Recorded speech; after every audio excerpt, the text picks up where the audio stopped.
యూట్యూబ్లో ఒక మిత్రుడు ఒక కామెంట్ పెట్టిండు, ప్రశాంతంగా ఉండాలంటే జీవితంలో ఏం చేయాలి అని. అంటే ఈ ప్రశ్న వినడానికి చాలా చిన్నగానే ఉంది, కానీ ఈ ప్రశ్నను అర్థం చేసుకొని ఆచరిస్తే అర్థమవుతుంది చెప్పే మాటలు. సో నా పాయింట్ ఆఫ్ వ్యూలో నేను ఆచరిస్తుంది, నేను అర్థం చేసుకుంది చెప్పడానికి ప్రయత్నిస్తా. ముందుగా మనిషి ప్రశాంతంగా ఉండాలంటే మనిషికి ఏం కావాలో తెలుసుకోవాలి. అంటే నువ్వు ప్రశాంతంగా ఉండాలంటే నీకేం కావాలో తెలుసుకో. అది అడిగేది కాదు యాక్చువల్గా ప్రశ్న అనేది, తనను తాను ప్రశ్నించుకోవాలి. ఇప్పుడు ఫర్ ఎగ్జాంపుల్, నేను ప్రశాంతంగా ఉండాలంటే ఏం చేయాలని నిన్ను అడిగే ప్రశ్న కాదు. ప్రశాంతంగా ఉండాలంటే నేను ఏం చేయాలి అని నాకు నేను ప్రశ్నించుకోవాలి. ఫర్ ఎగ్జాంపుల్, ఇవన్నీ బేసిక్స్ విషయాలే, అందరికీ తెలుసు. కానీ మన చుట్టూ ఉన్న మనుషుల వల్లనో లేకుంటే మన చుట్టూ ఉన్న మనుషుల యొక్క మాటల వల్లనో మనం డైవర్ట్ అవుతూ ఉంటాం. సో ఫస్ట్ మనం తెలుసుకోవాల్సిన విషయం ఏంటంటే, ముందు నీకేం కావాలి, అసలు నువ్వు ఎక్కడ బాగుంటున్నావు, ఎవరితో సమయాన్ని కేటాయిస్తే సంతోషంగా ఉంటున్నావు, ఏది దొరికినప్పుడు నువ్వు తృప్తిగా ఉన్నావు అనేది ఫస్ట్ నువ్వు తెలుసుకోవాలి. ఎందులో ఉంది నీ ప్రశాంతత? డబ్బులో ఉందా, మనిషిలో ఉందా, వస్తువులలో ఉందా, ఎక్కడ ఉంది? నాకు తెలిసి మనిషి ఎప్పుడు కూడా ప్రశాంతంగా ఉండలేడు. ఎందుకంటే డబ్బు సంపాదిస్తే ఇంకా డబ్బు కావాలి, వస్తువులను కొనుక్కుంటే ఇంకా వస్తువులు కొనుక్కోవాలి, పెద్ద పెద్ద బిల్డింగ్స్ కడితే ఇంకా కట్టాలి. మనిషి అనేవాడు ఆశావాది. ఇంకా ఇంకా ఇంకా అనే కోణం మనిషిలో ఎప్పుడైతే పోతుందో అప్పుడే ప్రశాంతమైన జీవితం, తన మనసు ప్రశాంతంగా ఉంటుంది. అప్పటి వరకు మనిషి ప్రశాంతంగా ఉన్నానా లేనా, అన్నీ ఉన్నాయా, ఏవి లేవా, ఇంకా కావాలా అనే భ్రమలో బతికేస్తుంటాడు. సో ఆ కోణంలో ప్రతి ఒక్కళ్ళు ఆలోచించాలి. అంటే బయట నుంచి వచ్చే ఏది కూడా నిన్ను ప్రశాంతంగా ఉంచట్లేదు. ఒకవేళ ఉంచినా అది తాత్కాలికం, ప్రస్తుతం. బయట వస్తువులు కొంత సంతోషం, శాశ్వత సంతోషం కాదు. నీ చుట్టూ ఉన్న మనుషులు కొంత సంతోషం, శాశ్వతం కాదు. అంటే నీ కంటికి కనిపించే ప్రతిదీ కూడా నీకు ప్రస్తుత ఆనందాన్ని, ప్రస్తుత ప్రశాంతతను మాత్రమే ఇస్తుందని తెలుసుకోవాలి. మరి పూర్తి స్థాయిలో ప్రశాంతత ఎక్కడ దొరుకుతుంది అని నీకు నువ్వు ప్రశ్నించుకుంటే, అది నీ మనసులో నుంచి పుట్టాలి, నీలో నుంచే ఆ ప్రశాంతత రావాలి. ఎప్పుడు వాస్తవం తెలుసుకున్నప్పుడు పూర్తి సంతోషం, పూర్తి ప్రశాంతత అంతా నీలోనే ఉంది. కానీ మనం బయట చూస్తూ అదే శాశ్వతం అనే భావంలో బతికేస్తూ, అది మనకి దక్కకపోయేసరికి, లేదా మనకి వచ్చినా ఇంకా కావాలని ఆరాట పడిపోయే ప్రక్రియలో మనిషి అటు జీవించలేక, అటు ప్రశాంతంగా ఉండలేక, అటు ఇటు కాకుండా మధ్యలో జీవితాన్ని ఏదో అలా బతికేస్తూ వెళ్ళిపోతున్నారు. ముందుగా నీకేం కావాలో తెలుసుకో, ఎంత కావాలో తెలుసుకో, ఎవరితో ఉండాలో తెలుసుకో, ఎవరితో ఉండకూడదో తెలుసుకో, ఏది నీకు అవసరం, ఏది నీలో అనవసరం, ఇవన్నీ నీకు నువ్వు ప్రశ్నించుకో. నీతో నువ్వు మాట్లాడుకొని నీలో నువ్వు రిపేర్ చేసుకునే ప్రక్రియ నీలో మొదలైతేనే నీ ప్రశాంతత ఎక్కడ ఉందో దొరుకుతుంది. నీ చుట్టూ ఒక ప్రపంచం ఉంది, నీలో కూడా ఒక ప్రపంచం ఉంది. నీ చుట్టూ ఉన్న ప్రపంచాన్ని వెతుకులాటం మొదలు పెడుతున్నావు, కానీ నీలో ఉన్న ప్రపంచాన్ని ఇప్పటి వరకు వెతికే ప్రయత్నం ఎక్కడైనా ఎప్పుడైనా చేయడానికి ప్రయత్నించినవా? నీలో ఉన్న ప్రపంచాన్ని కాస్త తొంగి చూసి ఆ ప్రపంచాన్ని చూడగలిగితే బయట ఉన్న ప్రపంచంలో నీకెక్కడ ఉంది నీకు కావాల్సిన ప్రపంచం అనే విషయాన్ని నువ్వు గ్రహించగలుగుతావు. ఎందుకంటే ఇక్కడ ఎవరి జీవితం వాళ్ళకుంది, ఎవరి ఆలోచన వాళ్ళకుంది, ఎవరి అవసరాలు వాళ్ళకున్నాయి, అన్నీ ఎవరికి వారే యమునా తీరే అన్నట్టుంది. కానీ నువ్వు మాత్రం చాలా దీర్ఘంగా, చాలా పెద్దగా ఆలోచిస్తూ ఏం నేర్చుకుంటున్నావు అనే విషయాలు తెలుసుకో. నీ చుట్టూ అంత తాత్కాలికమే, ప్రస్తుతమే. ఈ ప్రస్తుత మనుషుల మాటలు నమ్మి ఈ ప్రస్తుత వస్తువులలో ఎక్కువ శాశ్వత సంతోషాన్ని పొందాలనే ఒక భ్రమలో డబ్బు కావాలి, ఇంకా కావాలి, ఎంత కావాలో తెలుసుకోలేక జీవితాన్ని నీకు తెలియకుండానే అర్థం కానట్టుగా జీవించేసి నీలో ఉన్న ప్రశాంతతని పరీక్ష పెడుతూ మళ్ళీ ప్రశాంతత ఎక్కడ ఉందో అని వెతుకులాట మొదలు పెడుతున్నావు. ఇక్కడ పెద్దగా ఆలోచించే కోణం ఏమీ లేదని తెలుసుకో. నీ దగ్గర ఏది ఉందో తెలుసుకో, అందులో ప్రశాంతత ఎక్కడుందో వెతుక్కో. ఒక వస్తువు, ఫర్ ఎగ్జాంపుల్, ఒక వస్తువు నువ్వు తీసుకున్న తర్వాత నీకు సంతోషం అనిపించింది, ఆ సంతోషం ప్రస్తుతం అని తెలుసుకొని ముందుకెళ్ళడం నేర్చుకో.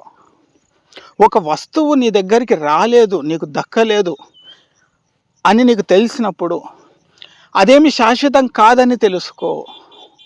వస్తే ఆనందపడు, పోతే జస్ట్ మూవ్ ఆన్ లైఫ్ అంతే. కానీ వస్తువుల మీద, మనుషుల మీద, నీ చుట్టూ ఉన్న మాయ మాటల మీద శాశ్వత కోణంలో ఎప్పుడు కూడా చూడకు. ఎందుకంటే నువ్వే శాశ్వతం కాదు, చివరికి నువ్వే శాశ్వతం కాదు అనే వాస్తవాన్ని మర్చిపోకు. సో నీ చుట్టూ ఉన్న ప్రతిదీ శాశ్వతం అనే కోణంలో నువ్వు చూడడం మానేసిన రోజే ప్రతి క్షణం, ప్రతిరోజు, ప్రతి వారం, ప్రతి నెల, ప్రతి సంవత్సరం నీకు అనుకున్న ప్రశాంతతతో నీ మనసు మొత్తం నిండిపోతుంది. ఎవరో రావాలి, ఎవరో వచ్చి నీ ఆలోచన మార్చాలి, ఎవరో వచ్చి నీకు నేర్పాలి. అంత గొప్ప స్థాయి ఉన్న మనుషులు అంతరించిపోతున్నారు. ఎందుకంటే అవసరాలు, డబ్బు, ప్రెస్టేజ్ అనే స్థాయిలో పరిగెత్తుతూ ఉన్నారు. సో నీతో నాకెంత అనే స్థితిలోనే వెళ్ళిపోతున్న మనుషులే చాలామంది భౌతికం చుట్టూ కంచెలాగా నిండిపోయారు. కాబట్టి నీకు నువ్వు తెలుసుకో, నీ చుట్టూ జరుగుతున్న మార్పులని, నీ చుట్టూ ఉన్న మనుషులని, డబ్బు కావచ్చు, వస్తువులు కావచ్చు, జీవితం యొక్క లైఫ్ స్టైల్ కావచ్చు, ఏ కోణంలో చూడాలి, నీ చుట్టూ ఎలాంటి లైఫ్ లెసన్స్ నీకు నేర్పిస్తున్నారు, నువ్వు నేర్చుకొని నీ జీవితంలో ఏది అప్లై చేసుకోవాలి, ఏది నీ జీవితంలో నుంచి తీసేయాలి అనే విషయాలను చాలా స్పష్టంగా గమనిస్తే తప్ప అర్థమయ్యే విషయాలు కావు. ప్రశ్న మన జీవితంలో చాలా చిన్నగానే, అంటే చిన్న చిన్న ప్రశ్నలే, కానీ ఆ ప్రశ్నలకు వెతుకులాట మొదలుపెట్టి జీవితాన్ని ఆచరించే లోపే సగం జీవితం పూర్తవుతుంది. కాబట్టి జీవితాన్ని అందరూ చూస్తున్నట్టు చూడకు. డబ్బు ఉంటేనే జీవితం, మనుషులుంటేనే జీవితం, ఏదో బయటకి ఏదో చూపించుకోవాలని లోపల మనసుని చంపేసుకొని బతికేదే జీవితం కాదు. ఈ కోపాలు, కుళ్ళు, ఈర్ష్యలు, ద్వేషాలు ఇవన్నీ కాదు జీవితం. జీవితాన్ని ప్రశాంతంగా జీవించాలంటే అంతా ప్రస్తుతమే అనే వాస్తవం నీ కళ్ళకి కట్టాలి. మోసం చేసిండా, వదిలేసేయి. నిన్ను తక్కువ చేస్తున్నారా, వదిలేసేయి. నేనే గొప్ప అని చెప్పుకుంటున్నారా, చెప్పుకొని. డబ్బు ఉందని ఒకళ్ళు మాట్లాడుతున్నారా, మాట్లాడుకొని. సో నీ ప్రశాంతత ఎవరి చేతిలో పెట్టకు, ఎవరి మాటకి డిస్టర్బ్ కావద్దు. నీ ప్రశాంతత అంటే నీ ప్రశాంతత అనేది నీ కంట్రోల్లో, నీ మనసులో పుడితే నీకు కనిపించే నీ చుట్టూ ఏది కూడా నిన్ను డిస్టర్బ్ చేయదనే వాస్తవం తెలుసుకో నువ్వు. ఎందుకంటే ఒకప్పటి జనరేషన్స్ కావు ఇప్పుడు. అప్పుడు బాగుండే, అప్పట్లాగా ఎందుకు లేరు, అప్పట్లాగా లైఫ్ ఎందుకు ఇట్లా జరగట్లేదు అనే కోణం పక్కన పెట్టేసాయి. ఎందుకంటే మారుతున్న కాలం బట్టి మనుషులు కూడా మారుతున్నారు. కాబట్టి నువ్వు కూడా మారాలి. నువ్వు కూడా తెలుసుకోవాలి. నీ జీవితం వేరైనప్పుడు, నీ జీవిత ఆలోచన వేరైనప్పుడు మరెందుకు ఇంకా ఆగిపోయి ఆలోచిస్తూ చింతిస్తూ జీవితాన్ని అర్థం కానట్టుగా తయారు చేసుకుంటూ నీకు నువ్వే బాధపడుతూ కూర్చుంటే ఎవరికి అర్థం కావాలి నువ్వు? ఇక్కడ ఎవరు ఎప్పటికీ అర్థం కారు.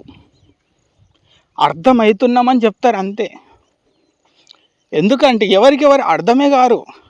ప్రస్తుత సిచ్యువేషన్ బట్టి ఒకళ్ళు గొప్పోళ్ళు, ఒకళ్ళు చెడ్డోళ్ళు అవుతారు అంతే. జీవితకాలం మారుతున్న కాలం బట్టి, మారుతున్న ప్రకృతి బట్టి మనిషి ఆలోచన కూడా మారుతూ ఉంటుంది. సో ఒకళ్ళు నన్ను మెచ్చుకోవాలి, ఒకళ్ళు నా గురించి మాట్లాడాలి. సో ఎప్పుడు ఇవన్నీ కోరుకోవడానికి ప్రయత్నించకు. ఒకళ్ళ దృష్టిలో మంచోడు అనిపించుకోవాలి. ఎందుకు వీళ్ళంతా నన్ను చెడ్డోళ్ళు అనుకుంటున్నారు, వాళ్ళు కూడా నన్ను మంచోడు అనాలి. ఇదంతా బక్వాస్ యాక్చువల్లీ.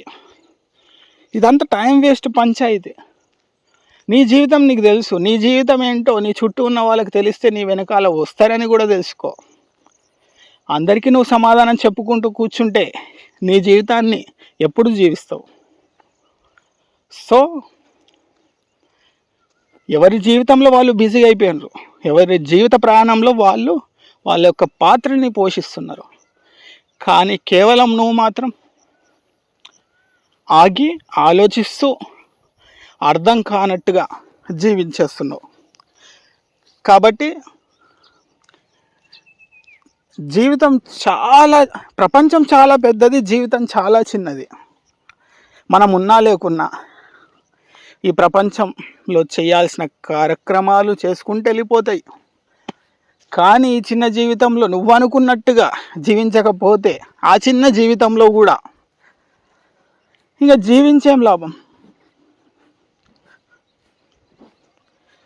సో ఒకటి, నువ్వు సంతోషంగా ఉన్నావా లేదా అనేది నీ చుట్టూ ఉన్నవాళ్ళు చెప్తే కాదు, నీకు తెలిసిపోతుంది. నీ మనసు చెప్పేస్తుంది, నీ ఇన్నర్ తెలిసిపోతుంది. నీ మనస్ఫూర్తిగా అరే నేను హ్యాపీగా ఉన్నా అని నీకు అనిపించినప్పుడు అదే నిజమైన ప్రశాంతమైన జీవితం.